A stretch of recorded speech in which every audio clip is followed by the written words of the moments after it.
सभी देशवासियों को VK Verma motivator career counsellor का सादर प्रणाम। और आज वेलकम करता हूँ 20 जुलाई 2023 में।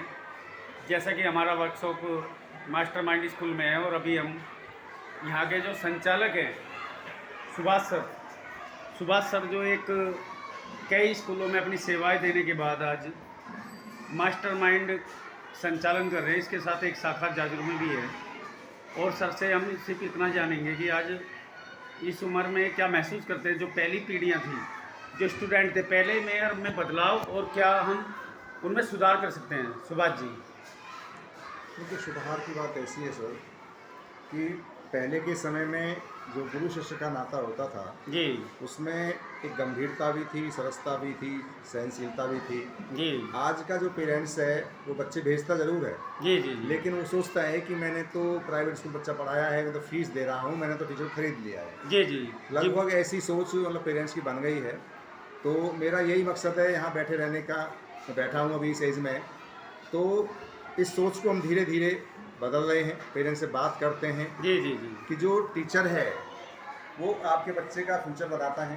जी। आप उससे तालमेल नहीं करेंगे, नहीं रहेंगे, तो कहीं ना कहीं बच्चा में जो अभद्रता आनी चाहिए वो आ जाती है। बिल्कुल। तो इससे हमें बचना है। जो अराजकता बच्चों में आ रही है उसका रीज़न यही है कि हमारे जो परिवार है वो संयुक्त नहीं है। दादा दादी से अब कोई मिलता नहीं है, मम्मी पापा जॉब पे जाते हैं, जी। बच्चा अकेला रह जाता है। तो क्या वो सीखेगा? वो चीज़ उसमें नहीं आ रही है। और हम यहाँ प्रेयर में सुबह जो विचार बुलवाते हैं बच्चों से, जी। टीचर भी बोलते हैं, हम भी बोलते हैं, तो हमने एक मंच दे रखा है, भाई आप यहाँ से बोलें, विचार लिख कर के लाएँ। ये सारी चीज़ें, हमारा प्रयास इसमें यही है कि जो आने वाली पीढ़ी है ये कहीं ज़्यादा ना बिगड़ जाए, तो उस सुधार में हम लगे हुए हैं। अच्छा सुभाष जी, एक छोटा सवाल हो रहा है आपसे सर।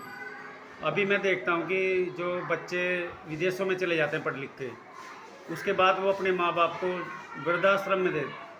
मैं जहाँ तक मेरा अपना अनुमान रहा है कि मैंने किसी गरीब को वृद्धाश्रम में नहीं देखा।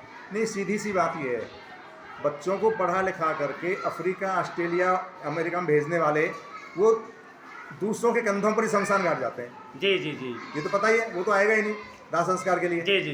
वैसे ठीक है मैं जी। इसका एक कारण आपको रोकते हुए बताना चाहता हूँ कि अभी हम लोग जब बच्चों को शिक्षा देते हैं तो हम कहते हैं कि आप कामयाब हो जाओ, हमारी चिंता ना करो।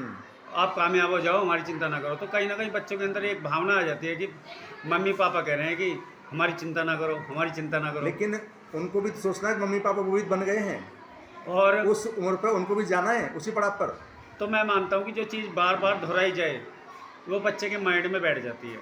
हाँ, वो तो वही हाथी वाली सोच है। और वो ये सोचता है कि जब कामयाब हो जाता है तो उसका कर्जा उतारता है वो पैसे भेज के। नहीं, पैसे से कर्जा कभी नहीं उतारा जा सकता। ये एक ऐसा ऋण है आप आजीवन उतार ही नहीं सकते। लेकिन बड़े दुखद बात है कि आज भारत में भी आज जो लोग हैं कामयाब हो जाते हैं, उसके बाद में माँ बाप को वो वृद्धाश्रम में भेज देते हैं। देखिए, वृद्धाश्रम भेज दिया, और उनको ये सोचना चाहिए कि जब हम इस एज पे आएंगे तो हमारे बच्चे हमें कहाँ भेजेंगे। जी जी जी। यानी कि उन्हें एनालिसिस करना चाहिए अपने सीधी सी आप बात है, ये दुनिया बदलेगी सर। को। जी जो आप जैसा बो रहे हो वैसा ही काटोगे। बिल्कुल बिल्कुल। ठीक है नहीं, जो जिस आप चाह रहे हो ऐसा ही तो होगा। बिल्कुल बिल्कुल।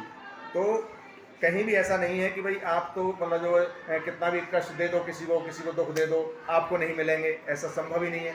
बिल्कुल आपका पुनरावृत्ति होगी। ये तो होनी है। ठीक है जी। चलिए, thank you very much sir. Sir से हमारी बात हुई है और बहुत अच्छा मैसेज समाज को दिया है कि गार्जियंस भी अपनी भूमिका निभाएं, एक तरह से जिम्मेदारियों से पल्ला ना मोड़े।